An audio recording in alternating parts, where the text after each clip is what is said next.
Shalom Uvracha. Parmi les miracles incroyables lors de cette guerre face à l'Iran, un des aspects qui m'a profondément marqué, c'est ce sentiment de hardout, d'unité nationale qui régna de manière absolue tout au long de la guerre. Tout le peuple, gauche comme droite, laïque comme religieux, se tenait ensemble face à la gravité de la situation.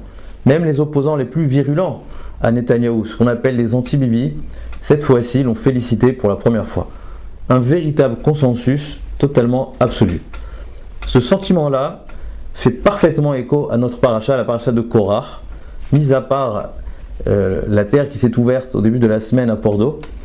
La paracha de Korach, c'est la paracha de la marloquette, de la controverse. Korach, en effet, est arrivé avec un argument tout à fait rationnel, intellectuel. Kol haeda kulam kedoshim umadua titnasu al kael Hashem.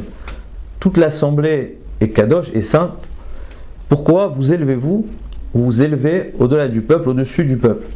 Korach, suivi de Datan et Aviram, avec une partie de l'assemblée, les Raché Sanedraot, etc., sont venus remettre en cause la Keuna, la prêtrise de Aaron, par un argument tout à fait logique, rationnel. Pourquoi faut-il que Aaron s'élève au-dessus du peuple? Pour Korach, il s'agissait d'une forme de suprématie. Pourquoi tout le peuple pour l'instant est kadosh? Pourquoi y a-t-il besoin d'un dirigeant spirituel? Pourtant, nous visons tous à être proches de Dieu. À Matan Torah, on était tous dans un niveau extrême. Pourquoi y a-t-il besoin d'un dirigeant supérieur qui s'élève au-dessus du peuple? Face à cet argument-là, Moshe lui répondit: Lachen ata vekol adatecha noadim al Hashem ve'Aaron ma'u kitalinu alav. Vous vous assemblez contre l'Éternel, et Aaron, qu'est-il pour que vous vous plaigniez contre lui? Il y a ici quelque chose, une réponse incroyable. Ve'Aaron ma'u kitalinu alav. Il semble que c'est cela la réponse profonde face à la Tana de Korach, l'argument de Korach, c'est de dire que vous voyez Aaron comme une forme de privilège, de suprématie, qui détient un poste, mais en réalité Aaron ma'u. Qu'est-il Aaron? Aaron n'est rien du tout. Aaron est simplement un émissaire, un représentant, comme les termes de Chazal, un shaliach. Vous savez, la Gemara dit que le Kohen Gadol en l'occurrence, est shaliach derachamana et shaliach didan. C'est-à-dire qu'il est à la fois le représentant, l'envoyé du peuple et l'envoyé de Dieu. C'est-à-dire qu'il a en même temps la fonction de médiateur au sein même du peuple, mais aussi de pont, d'intermédiaire entre le peuple et Dieu. Ça, c'est le statut du Kohen. C'est pour ça d'ailleurs que le Kohen devait totalement s'annuler, il devait avoir une forme d'annulation de soi, comme les Chazal nous disent. Aaron à Kohen, il était shafel, il était bas, il était humble, car l'idée même du Kohen n'est absolument pas un poste, mais d'être justement cette capacité d'être le pont, d'être le médiateur, d'être celui qui est l'intermédiaire entre les Béné Israël et Akadosh Baruch Hu. C'est d'ailleurs ce sentiment-là que Pinchas a eu lorsqu'il a justement gagné la Keuna par lui-même, lorsqu'il a tué Cosbi et Zimri, c'est qu'il a ressenti à ce moment-là, d'une part, la kin'a d'Akadosh Baruch Hu, la vengeance d'Akadosh Baruch Hu. Il a véritablement ressenti ce que ressentait Akadosh Baruch Hu, et en même temps, le verset nous dit Vayakom mitoch haeda, il se levait de parmi le peuple, et donc il a ressenti également la douleur du peuple. C'est-à-dire que la manière de gagner la Keuna, comme nous voyons au sujet de Pinchas, c'est d'avoir ce sentiment parfait d'être un médiateur total, un représentant qui incarne à la fois le peuple et à la fois le divin. C'est d'ailleurs ce qui a valu la mort de Nadav et Avihu, les enfants de Aaron, car comme le verset nous dit, Ikrivu Esh Zara, c'est-à-dire, quelque part, dans leur offrande, ils ont un petit peu mêlé de subjectivité. Or, le rôle du Kohen Gadol en l'occurrence, c'est justement de se défaire de toute subjectivité, d'être là seulement en tant que représentant. Ça, c'était la force incroyable de Aaron. C'est ce que Korach n'a pas compris. Aaron ne détient absolument pas un poste, bien au contraire. Il est le représentant. Derrière Aaron, il y a quelque chose de bien plus grand, plus large, qui le représente. Cette idée, on peut la retrouver explicitement dans le texte de la paracha. Comme nous savons, Korach et Datan et Aviram finiront sous terre. Akadosh Baruch Hu va faire un miracle hors du commun en ouvrant la terre. Vatiftach haaretz et pia, vativla otam. Donc ils vont être engloutis par la terre. Et le verset là-bas explique, Moshe Rabbeinu s'adresse à Korach en disant Bezot ted'un ki Hashem shalachani. Vous allez savoir par cela que Hashem shalachani, je suis envoyé. Aaron et moi, nous sommes des envoyés de Dieu, des émissaires. Im kemot kol adam yemutun. Si vous allez mourir d'une mort normale, commune, lo Hashem shalachani. c'est pas Dieu qui m'a envoyé. Ve'im bria ivra Hashem, mais si Dieu va faire une création tout à fait nouvelle, transcendante, ou iftach adama et pia, et qui va ouvrir la terre, vidaatem kinyatsu anashim aele et Hashem, vous saurez que toute cette assemblée-là a totalement méprisé Akadosh Baruch Hu lui-même. C'est-à-dire que l'idée ici de l'ouverture de la terre, parce qu'on pourrait poser une question, pourquoi y avait-il besoin d'un tel miracle?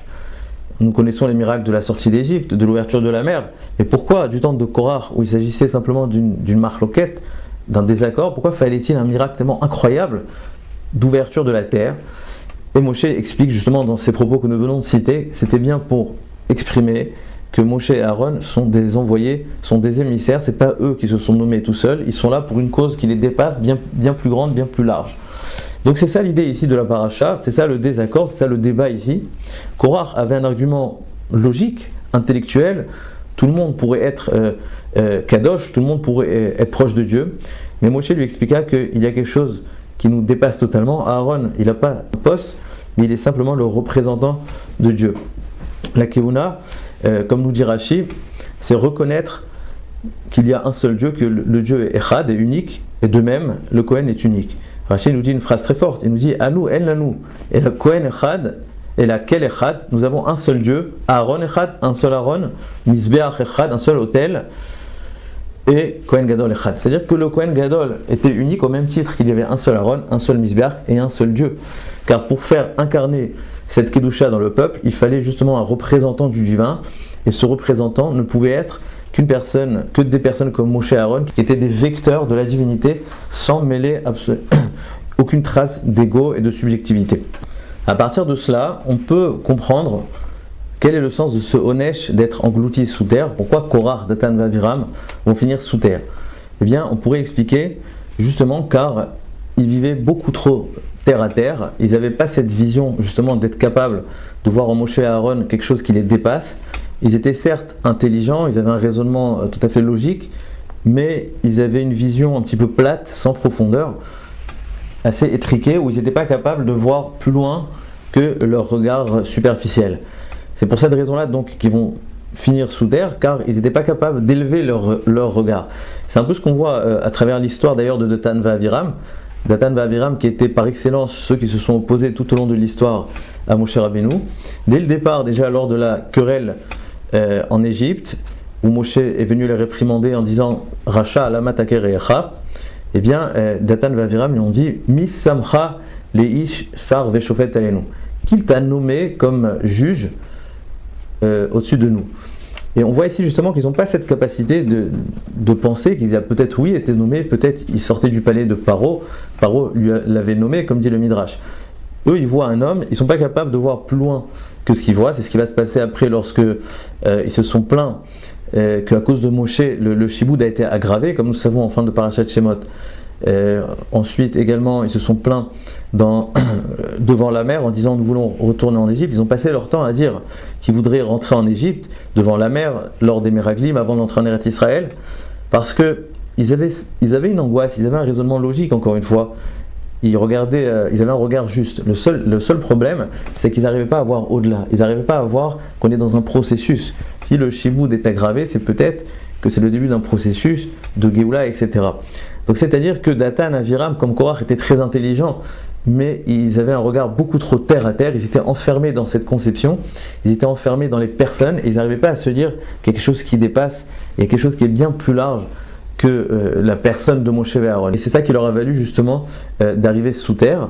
On pourrait même ajouter qu'il y a quelque chose d'extraordinaire dans ce miracle-là d'ouverture de la terre, car jusqu'à maintenant, jusqu'à présent, les miracles n'étaient jamais au sein même de la terre. Il y avait des miracles dans le ciel, des miracles au-dessus de la terre, des miracles dans la mer, lors de la mer Rouge.